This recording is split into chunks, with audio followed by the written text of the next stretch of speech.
We're back with the best of Bleav Network Hour on Stadium. Do you believe? We're back, baby. It's the charity stripe. Pitch your free throws because they all free. Fisher, that was gross. Snacks Kreider, tossing the rock to Desopoulos, Alex Desopoulos. Thank you. I'm sure everyone loved that in their ears at home. Shout out to those who have surround sound and got that all across their living rooms. Okay, I was wrong. Johan Santana was not on that Mets pitching staff. It was Steve Traxel, Pedro, John Maine. Their bullpen was fantastic. Shout out Heath Bell was on that team. He hosts Ricky Tan. What? Ricky Tan. He hosts. He's not. He's in Rush Hour. Do you know Ricky Tan? Billy Wagner was on. Billy, yeah, Billy William Wagner. Here's my thing about Kimbrel. If Billy Wagner didn't make it, he will. Kimbrel, I feel like. Wait, is Wagner done? Yeah, he is, right? That was his last chance. Hey, come on. I know. I'm sorry, table. I just. Not the thing table. is, not at the table, Carlos. And he was a I almost got tempted. Stop. And he was a lefty too. It's bad. It's a bad look. They just don't give relievers enough love. And today's game, though, fortunately for relievers are relied on so much more heavily than they were even when we were younger. So I think that bodes well for Kimbrel. How about this guy? We didn't talk about him. Not a player, but a fan. Does Marlins man? Does he make the Hall of Fame? He's lucky they let him go to the games. Marlins man does not. He shouldn't be even allowed to sniff Cooperstown. A guy that I don't think is a Hall of Famer, but I think he'll get his jersey retired at Gillette. Devin McCourty, 2-time Pro Bowler, 3-time Super Bowl champ, on the Patriots Report with Chris Price, talking about whether he's coming back next season. Check it out. All right, Dov, let's start with this. We heard from Matthew Slater on Friday that he said he was coming back in 2023. Where do you stand right now when it comes to the possibility of playing in 2023? Yeah, man, I've gone back and forth. I think the good thing is I actually have a vacation coming up with the family, and then I'm going to go hang out with Jay for a week. And I think just being able to get away from football, I think especially as you kind of get older, I think it helps you put things in perspective, doing other things. So getting away with my family and Jay's family, then I'm going to do Good Morning Football for a week of just having fun with him and, talking ball and doing what we've done since kids, just to be able to do that. And, I think then it'll be early March, like second week in March. And, we'll start to, I think for me and my wife decide and, plan what the next year looks like. And, I think that's around the time, free agency will be coming up. So it'll be the right time to really start digging in and make a decision. It's a weird one for me. We don't have to spend too much time on it, but McCourty's a guy, and I want to get who's a McCourty for you? Because for me, he's a guy, he's been on the Patriots his whole career, 10 plus years. Didn't Slater say he's coming back for next season too? Like that's been announced? I think Slater. So is that like, he's not the same for you as McCourty, right? No, I mean, Slater's Udonis Haslem. Like the vibe guy. Like, you got a Boban. He's like the vibe guy. So, like, paint the picture for, like, who is Devin McCourty for you? I mean, for me, he's stalwart in the defense. For me, that was Eric Weddle, and then he ended up getting let go by the Chargers. I think they're same caliber player. It's as if Eric Weddle, but minus the let go, and he had won. Right. Like, he was there on the second, of Brady's 3 championships with us. Yeah. Him, Donta Hightower, these guys who are great Pro Bowl level players who are not like Ed Reed, like Hall of Fame or safeties and like, Hall of Fame linebackers, but really good, important pieces, to us winning a championship, like a Teddy Bruschi level, importance, quite frankly. Yep. Like when we think of guys that we grew up on, like Will Thorpe, who I think's a Hall of Famer, Richard Seymour, who is a Hall of Famer. I think for you, maybe like DeMarcus Ware.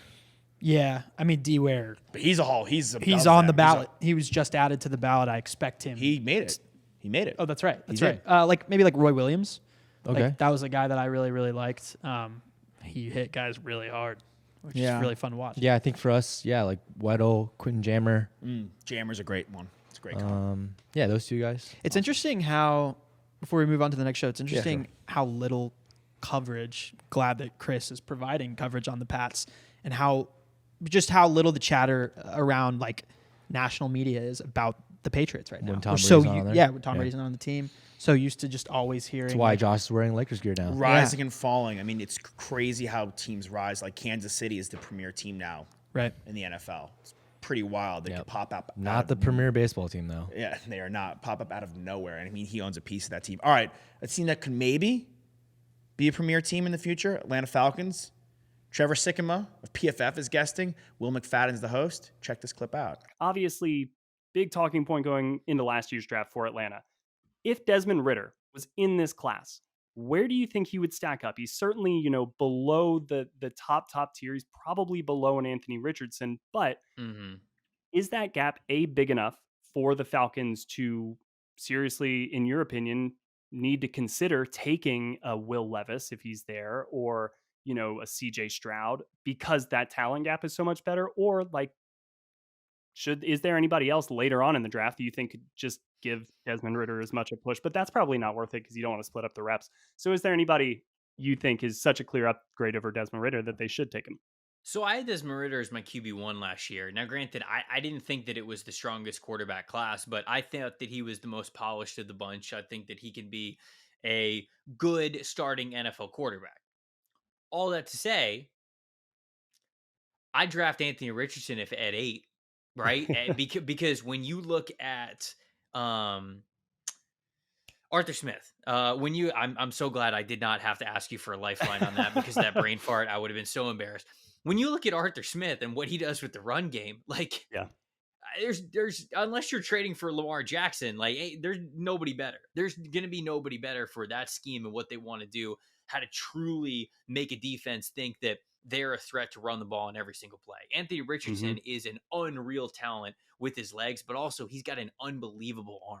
They keep trying to sell me this pen on Anthony Richardson. You and I, are all of us in the same boat of not being obsessed with him? If I had a pick maybe in the later half of the first round, or if I had an early second round pick, then I'd maybe take a flyer. If you're a team that doesn't have to draft a quarterback, but want to maybe, experiment with a quarterback, then try it just to see how it feels. Yeah.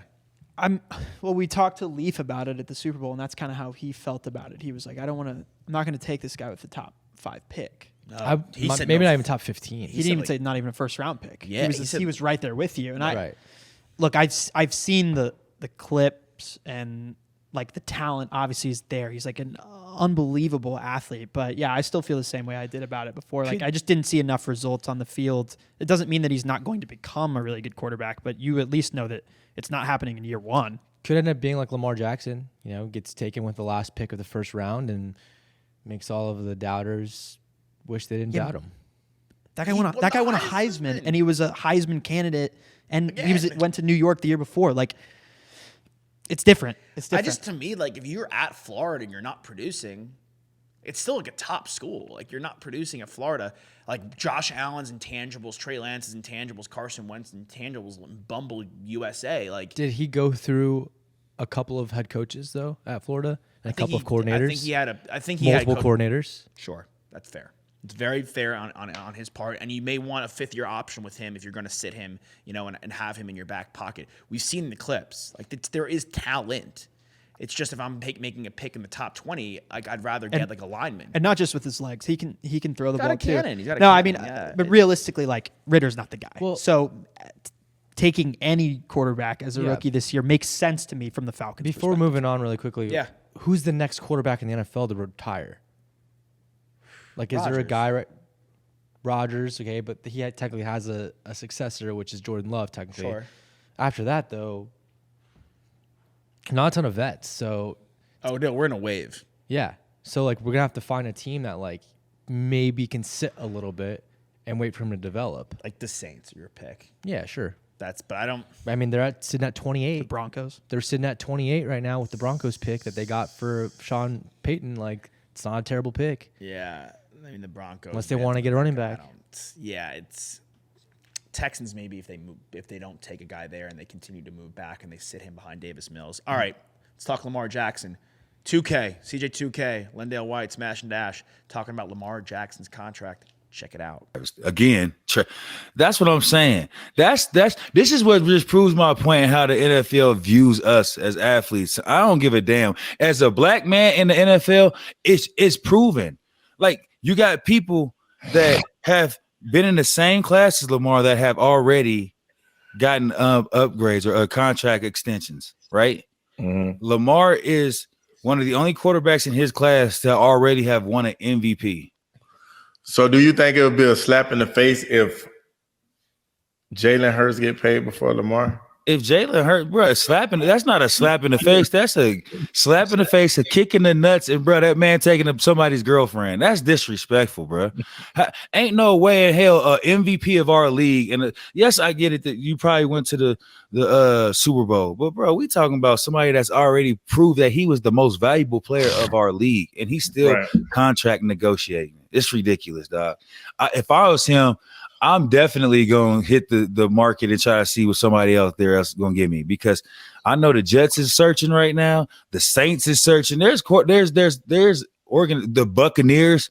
There's organization. But man, it's so crazy. It's so hard for people to get to the open market these days. You got to go through 2 franchise tags just to get to the open market. It's crazy. Down the line, we've talked about it ad nauseum, but this is it.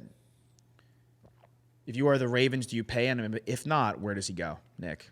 Well, we talked about it yesterday, and I think they have all the control right here, and they have all of the leverage. I think you franchise tag him. And exclusive or non-exclusive? Exclusive. Okay. The exclusive one, where it's, 45 mil-ish around there. All the cards are in your hand. Right, all the cards are in your hand, and you can trade him if you need to. You can sign him if you want to, restructure, whatever. I think that's the way to go. And if he doesn't, if they do trade him, where does he go? Right? Isn't that what you asked? Where does he go? I think the NFC South, either the Saints or the Bucs. Okay. Or the Panthers, but I'd lean more towards the Bucs. T-Dot? Staying in Florida. I agree with Nick.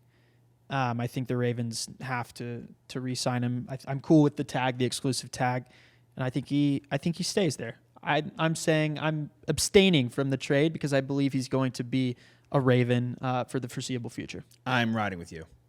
Bucs. I love I want that happy ending, but I'm riding. He's a Florida man.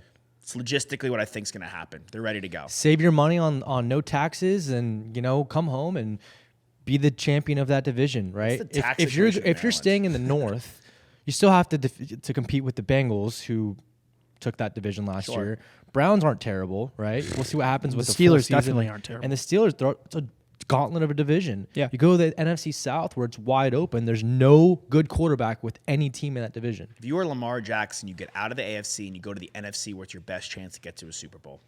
Plain and simple. That's my thought. And you still get your money. Agreed with you guys there. Yeah. Okay. We'll be back. You know the drill. Do not move. Charity stripe. Hit your free throws. Best to Bleav on Stadium. Hang tight. We'll be right back in just a second with some more great Bleav content on Stadium.